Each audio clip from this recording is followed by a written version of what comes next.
మేరకు ఈరోజు మండల ఆఫీస్ తహసీల్దార్కి వినతిపత్రం ఇవ్వడం జరిగింది. వినతిపత్రం యొక్క ముఖ్య ఉద్దేశం ఏంటంటే మత్స్యశాఖ సొసైటీలందరికీ కూడా ఒక నిధులు మంజూరు చేయాలి అనేది ఉద్దేశం. ఇంకోటి ముఖ్య ఉద్దేశం ఏంటంటే ఎన్నో సంవత్సరాల నుండి పోరాటం ఏంటంటే బీసీడీ నుంచి బీసీఏకు మార్చాలని, అదేవిధంగా ముదిరాజులకు చాలా వెనుకబడిపోయి ఉన్నారు. పండ్లు పొలాలు అమ్ముకొని చేపలు పట్టి అమ్ముకొని బ్రతికే పరిస్థితి.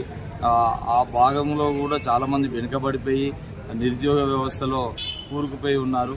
ప్రతి ఒక్కరు కూడా ఉద్యోగ అవకాశాలు కల్పించాలనంటే బీసీఏలోకి మారాలనేది మా ముఖ్య ఉద్దేశము.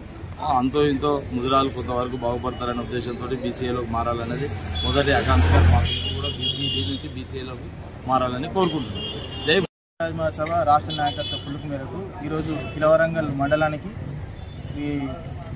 కిలవరంగల్ మండలానికి సంబంధించిన అన్ని గ్రామస్తుల ముదిరాజులు పెద్ద ఎత్తున తరలి వచ్చి గౌరవ ఎంఆర్ఓ గారికి వినతిపత్రం సమర్పించి మా ముదిరాజుల యొక్క ప్రధాన డిమాండ్ ముదిరాజులను బీసీడీ నుంచి ఏలోకి మార్చి, అలాగే మా భవిష్యత్ తరాలకు వచ్చే భవిష్యత్ తరాలకు జరుపుకునే విద్యార్థులకు ఏమైనా న్యాయం జరుగుతుంది, ఉద్యోగాల అవకాశాలు దొరుకుతాయి, ఉపాధి అవకాశాలు దొరుకుతాయి, అదే కాకుండా ఇంకా మనకు నెక్స్ట్ తరానికి ఇంకేమైనా అవకాశాలు దొరుకుతాయి అనే ఒక లక్ష్యంతో, అదే కాకుండా మన ముదిరాజు కార్పొరేషన్ ఏర్పాటు చేసి ఒక 1000 కోట్ల బడ్జెట్ కేటాయించి ముదిరాజులకు లేని ఆర్థికంగా వెనుకబడి ఉన్న ముదిరాజు కుటుంబాలకు ఆర్థికంగా సాయం చేయాలని ఒక ప్రధాన డిమాండ్ని ఈరోజు ఎంఆర్ఓ గారికి సమర్పించడం జరిగింది.